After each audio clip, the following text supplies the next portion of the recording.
नमस्कार प्यारे बच्चों। आज की वीडियो में हम यूपी बोर्ड की क्लास 8 के मैथ के गणित अभ्यास कार्य पुस्तिका गणित मंथन के इकाई 13 वृत्त और चक्रीय चतुर्भुज के क्वेश्चन को सॉल्व करेंगे। अभ्यास के क्वेश्चन को सॉल्व करने से पहले हम इस पाठ का एक संक्षिप्त परिचय लेंगे और फिर अभ्यास के क्वेश्चनों को सॉल्व करेंगे। तो चलिए शुरू करते हैं आज का वीडियो। तो देखिए, यह जो अभ्यास है वह वृत्त और चक्रीय चतुर्भुज से संबंधित है। तो हम सबसे पहले वृत्त के कुछ नियमों को समझेंगे और फिर इसके अभ्यास के क्वेश्चनों को सॉल्व करेंगे। तो पहला नंबर नियम है, वृत्त के केंद्र से जीवा पर डाला गया लंब उसे समद्विभाजित करता है। अब यहाँ कहा गया वृत्त के केंद्र से, तो देखिए यह जो O है यह वृत्त का केंद्र है, ठीक है। अब इस केंद्र O से जीवा पर डाला गया लंब, यहाँ जीवा जो है वह AB है, यह वृत्त के परिधि पर स्थित दो बिंदुओं को मिलाते हुए एक रेखा है AB, तो यह वृत्त की जीवा है। अब अगर हम केंद्र O से जीवा AB पर कोई भी लंब खींचते हैं, जैसे OM लंब खींचते हैं, मतलब यहाँ 90 डिग्री का कोण बनाते हुए कोई भी हम रेखा खींचते हैं, तो यह AB जीवा को समद्विभाजित करता है। समद्विभाजित मतलब बराबर बराबर भागों में बांटता है। और इसी में कहा गया अगर OM लंब AB हो, मतलब OM लंब AB, O केंद्र से शुरू होकर जीवा M पर अगर कोई बिंदु मिल रही है और उस पर 90 डिग्री का कोण बना रहा है, तो वह जीवा को दो बराबर भागों में बांटेगा। मतलब कि यहाँ AM बराबर MB होंगे, ठीक है। यह AM बराबर BM होगा। यहाँ से यहाँ की दूरी और यहाँ से यहाँ की दूरी बराबर होगी, और इसका जो मान होगा वह 1/2 AB होगा, ठीक है। जैसे यदि AB की लंबाई को अगर हम 6 सेंटीमीटर मान लें, यहाँ से AB बराबर 6 सेंटीमीटर हो, तो AM बराबर MB जो होगा वह 1/2 AB। अब AB की जगह पे हम लिख सकते हैं 1/2 गुना 6। अब 2 से भाग करेंगे 6 में तो 3 सेंटीमीटर। तो AB की जो लंबाई प्राप्त होगी, AM की लंबाई वह 3 सेंटीमीटर और MB की लंबाई भी 3 सेंटीमीटर होगा, ठीक है। तो आपको ये समझ में आया होगा कि नियम नंबर 1 क्या है, वृत्त के केंद्र से जीवा पर डाला गया लंब जीवा को समद्विभाजित मतलब दो बराबर भागों में बांटता है, ठीक है। अब हम नियम नंबर 2 को देखेंगे। देखिए, यदि आपको हमारा वीडियो अच्छा लगे तो प्लीज कमेंट कर बताएं। अब हम नियम नंबर 2 को समझ लेते हैं। तो देखिए, नियम नंबर 2 जो है वह पहले नियम का विलोम है। विलोम का मतलब उल्टा। जैसे यहाँ कहा गया केंद्र से जीवा पर डाला गया लंब, तो यहाँ क्या होगा कि जीवा के मध्य बिंदु को केंद्र से मिलाने वाली रेखा। देखिए, वृत्त के केंद्र O का जीवा AB के मध्य बिंदु M से मिलाने वाली रेखा जीवा पर लंब होती है, ठीक है। कहा गया केंद्र O से जीवा AB के मध्य बिंदु M से मिलाने वाली रेखा OM जो है वह AB पर लंब है। और इसी पे कहा गया यदि अगर AM बराबर MB, मतलब यहाँ AM बराबर MB हो तो OM लंब AB होगा, ठीक है। यदि AM बराबर MB है तो यह क्या होगा, OM लंब AB होगा, ठीक है। मतलब कि यहाँ यह 90 डिग्री का कोण बनाएगा। अब हम नियम नंबर 3 को देखेंगे। तीसरा नियम है, समान जीवाओं से केंद्र पर बनने वाले सभी कोण समान होते हैं। अब देखिए, कहा गया कि समान जीवाओं से केंद्र पर बनने वाले सभी कोण समान होते हैं। जैसे अगर हम देखें तो यहाँ दो जीवा AB और CD दिया गया है, ठीक है। अब इन दोनों जीवाओं में देखिए ऐसे यह चिन्ह बनाया गया है। इसका मतलब यह हुआ कि यहाँ AB बराबर CD, ठीक है। अब जीवा AB के द्वारा वृत्त के केंद्र पर जो कोण बन रहा है वह है एंगल AOB। एंगल AOB बराबर एंगल COD, एंगल COD, ठीक है। देखिए, कहा गया समान जीवाओं से केंद्र पर बनने वाले सभी कोण समान होते हैं, ठीक है। तो देखिए, यहाँ तो दो जीवाएं दिया गया है और इन दो जीवाओं के द्वारा वृत्त के केंद्र पर दो कोण बन रहे हैं। यदि यहाँ जीवाओं की संख्या बढ़ा ली जाए, जैसे मान लिया यह वृत्त है, इस पर यह एक जीवा हो गया, एक जीवा ये हो गया, एक जीवा ये हो गया और एक जीवा ये हो गया, ठीक है। अब यह चारों जीवाएं बराबर हो, जैसे यह AB है, यह BC हो गया, यह CD हो गया और यह हो गया मान लिया जाए EF, ठीक। अब इन सभी जीवाओं के द्वारा वृत्त के केंद्र पर जो कोण बनाए जाएंगे, जैसे यहाँ ये बन गया, इसके केंद्र पर यह हो गया, यहाँ केंद्र पर यह हो गया, तो देखिए यहाँ केंद्र पर चार कोण बन रहे हैं। तो ये चारों कोण बराबर होंगे।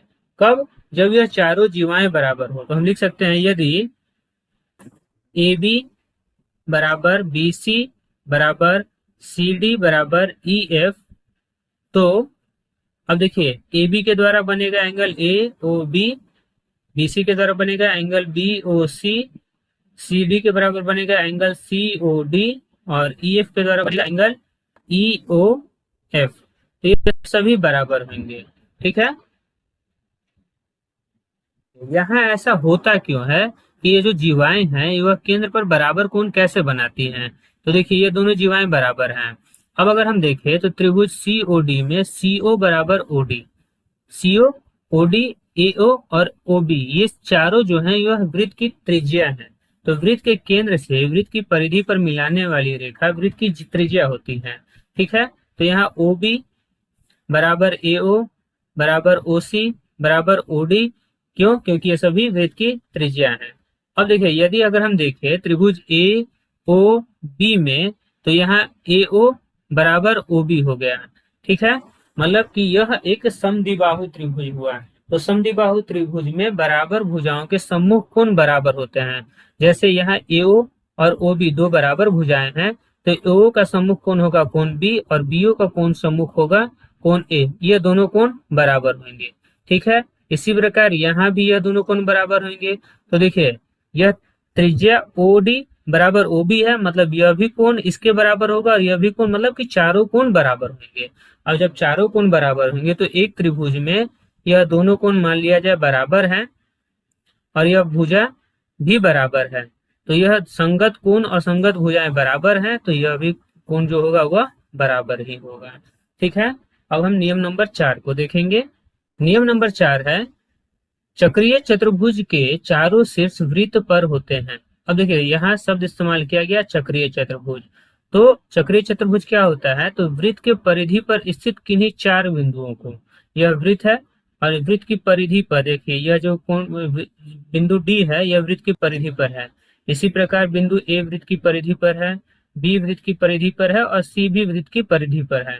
तो वृत्त की परिधि पर स्थित किन्हीं चार बिंदुओं को मिलाने वाले चतुर्भुज को हम चक्रीय चतुर्भुज कहते हैं।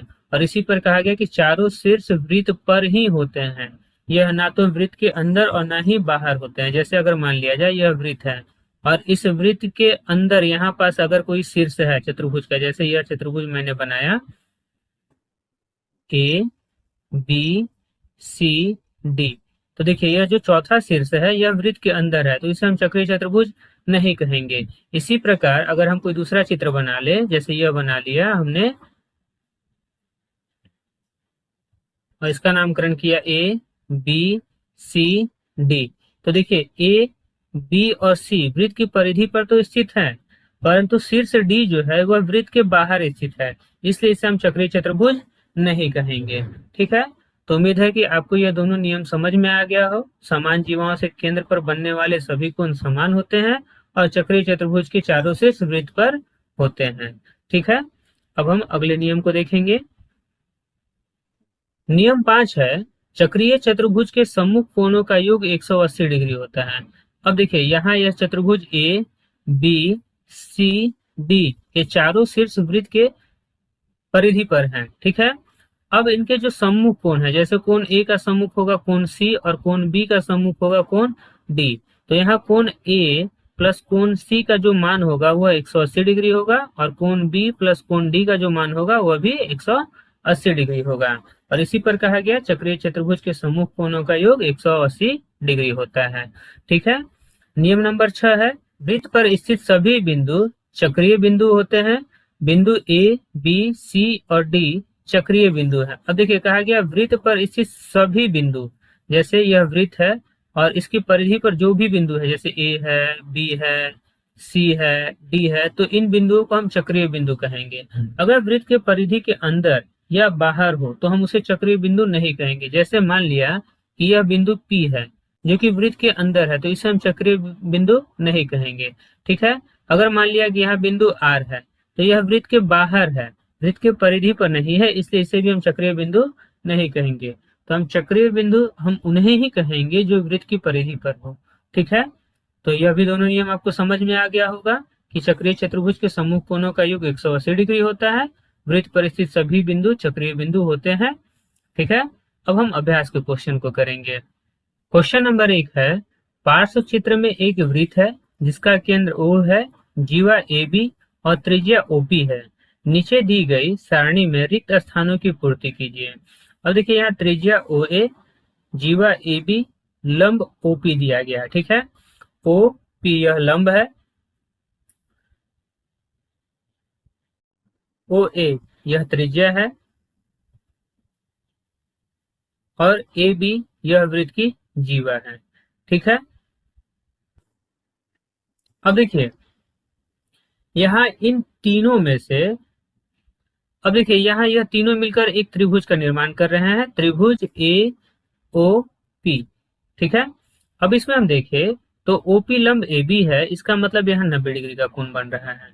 ठीक है, तो यह त्रिभुज AOP जो है वह एक समकोण त्रिभुज है।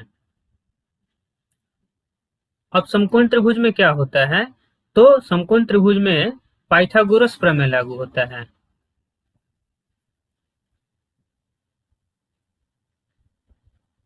अब यह पाइथागोरस प्रमेय क्या होता है, पाइथागोरस प्रमेय में त्रिभुज की सबसे बड़ी भुजा का वर्ग त्रिभुज की अन्य दो भुजाओं के वर्ग के योग के बराबर होता है। तो देखिए यहाँ अगर देखा जाए तो त्रिभुज की सबसे बड़ी भुजा जो होगी वह सबसे बड़े कोण समकोण के सामने की भुजा होगी। ठीक है, तो ये देखिए यहाँ जो AO है, AO जो कि वृत्त की त्रिज्या भी है, यह सबसे बड़ा कोण है और जिसे हम त्रिभुज में कर्ण कहते हैं। ठीक है, तो कर्ण का जो स्क्वायर होता है, मैंने कहा सबसे बड़ी भुजा का वर्ग, तो कर्ण का स्क्वायर जो होगा वो अन्य दो भुजाओं के वर्ग के योग के बराबर होगा। तो वह लंब का स्क्वायर प्लस आधार के स्क्वायर के बराबर होता है। ठीक है, यही पाइथागोरस प्रमेय है। अब हम इस सूत्र की सहायता से यहाँ यदि हमें दो भुजाओं का माप दिया हो तो हम तीसरी भुजा का माप आसानी से ज्ञात कर सकते हैं। अब देखिए इस सूत्र को हम और किस रूप में लिख सकते हैं, तो हम इसे लिख सकते हैं कर्ण बराबर यह स्क्वायर जो है वह बराबर के उधर जाएगा तो वह रूट में बदल जाएगा, तो इसे हम लिख सकते हैं रूट लंब स्क्वायर प्लस आधार स्क्वायर। ठीक है, तो देखिए कर्ण यहाँ सबसे बड़ी भुजा है, तो जब उसे हमें ज्ञात करना होता है तो हम यहाँ प्लस देते हैं। ठीक है, यहाँ प्लस देते हैं। अगर हमें छोटी भुजा को ज्ञात करना हो, जैसे लंब को ज्ञात करना हो या आधार को ज्ञात करना हो, तो उसके लिए जो हम सूत्र लगाएंगे तो लिखेंगे लंब बराबर यह हो जाएगा कर्ण स्क्वायर माइनस आधार स्क्वायर।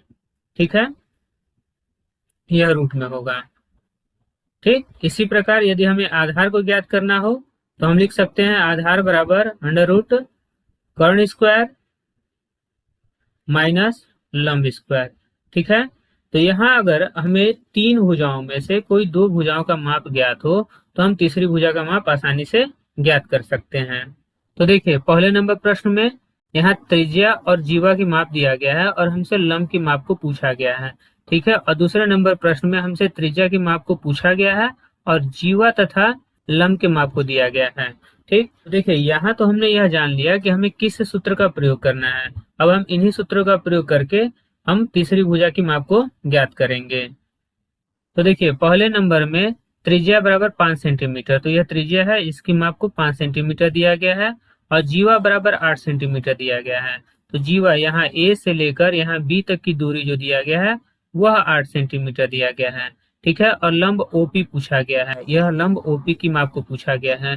तो हम लिख सकते हैं लंब बराबर रूट कर्ण स्क्वायर माइनस आधार स्क्वायर।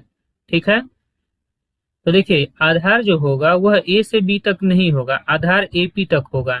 ठीक है, अब जब AP तक होगा तो सबसे पहले हमें AP की लंबाई को ज्ञात करना होगा। तो हम जानते हैं कि शीर्ष जीवा पर खींचा गया लंब जीवा को समद्विभाजित करता है, मतलब इसे दो बराबर भागों में बांटता है। तो अगर हम यहाँ AP की लंबाई को ज्ञात करें तो AP बराबर हो जाएगा 1/2 AB और AB की लंबाई दिया गया है 8 सेंटीमीटर, तो यह हो जाएगा 1/2 गुना 8 बराबर 4 सेंटीमीटर। ठीक है, तो हम यहाँ लिख सकते हैं रूट, अब देखिए कर्ण AO बराबर 5 सेंटीमीटर, तो यह 5 का स्क्वायर माइनस आधार बराबर यह हमें 4 सेंटीमीटर के रूप में प्राप्त हुआ, तो लिख सकते हैं आधार बराबर 4 का स्क्वायर। अब इसे हल करेंगे तो 5 का स्क्वायर करेंगे तो ये होगा 25, माइनस 4 का स्क्वायर करेंगे तो होगा 16।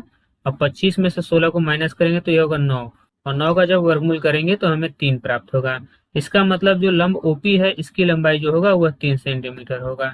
ठीक है, देखिए कुछ पाइथागोरस ट्रिक है, ठीक है, जिसे हमें याद कर लेने से आसानी होगा। जैसे 3, 4, 5 पाइथागोरस ट्रिक है, ठीक है। अगर हमें दो भुजाएं 3 और 4 के रूप में प्राप्त हो तो तीसरी भुजा हम स्वतः 5 ज्ञात कर सकते हैं, या फिर 4 और 5 के रूप में ज्ञात हो तो हम तीसरी भुजा को 3 के रूप में ज्ञात कर लेंगे। तो ये पाइथागोरस ट्रिक है। इसी प्रकार दूसरा जो ट्रिक है वह 6, 8 और 10 का है, ठीक है। अब इसमें से कोई भी दो भुजा का माप हमें ज्ञात हो तो हम तीसरी भुजा का माप आसानी से ज्ञात कर सकते हैं।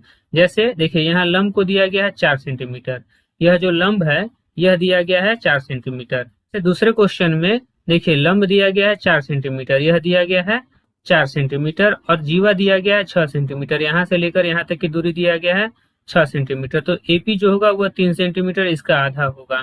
तो एओ क्या होगा, तो पाइथागोरस ट्रिक के हिसाब से 3, 4 तो यह हो जाएगा 5 सेंटीमीटर। ठीक, तो इसे हल करने की आवश्यकता नहीं है। परंतु अगर क्वेश्चन 2 नंबर, 3 नंबर या 4 नंबर का होगा तो ऐसे में हमें इसे पूरे डिटेल में करना होगा। ठीक है, तो क्वेश्चन नंबर 3 को हम पूरे डिटेल से करेंगे। तो देखिए यहाँ तीसरा नंबर क्वेश्चन है जिसमें त्रिज्या बराबर 13 सेंटीमीटर और लंब बराबर 5 सेंटीमीटर दिया गया है और जीवा ए बी के माप पूछा गया है। तो हम यहाँ लिखेंगे समकोण त्रिभुज, जैसा कि मैंने बताया कि यहाँ हम पूरे डिटेल से लिखेंगे। समकोण त्रिभुज ए ओ पी में कर्ण एओ बराबर 13 सेंटीमीटर, लंब ओपी बराबर 5 सेंटीमीटर। पाइथागोरस प्रमेय से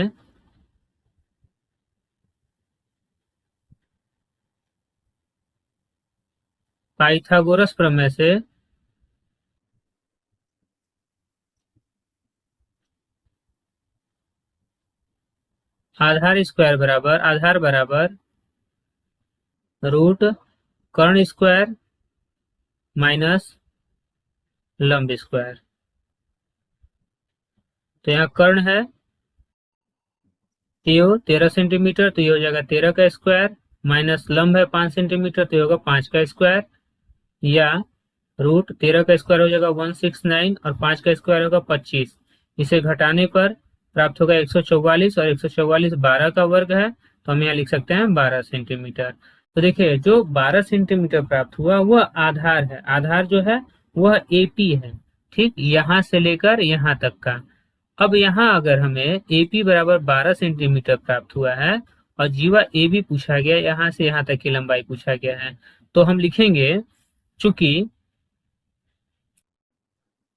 ओपी लंब ए बी है इसलिए एपी बराबर पीबी। ठीक है, तो यहाँ से यहाँ की दूरी जो होगा वह भी 12 सेंटीमीटर होगा। और पूछा गया है जीवा, तो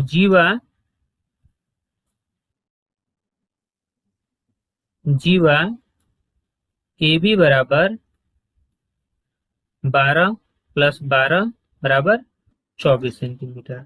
ठीक है, तो जब प्रश्न में अगर हमें 3 नंबर या 4 नंबर का क्वेश्चन हो तो हमें इसे पूरे विस्तार से करना होगा। ठीक है।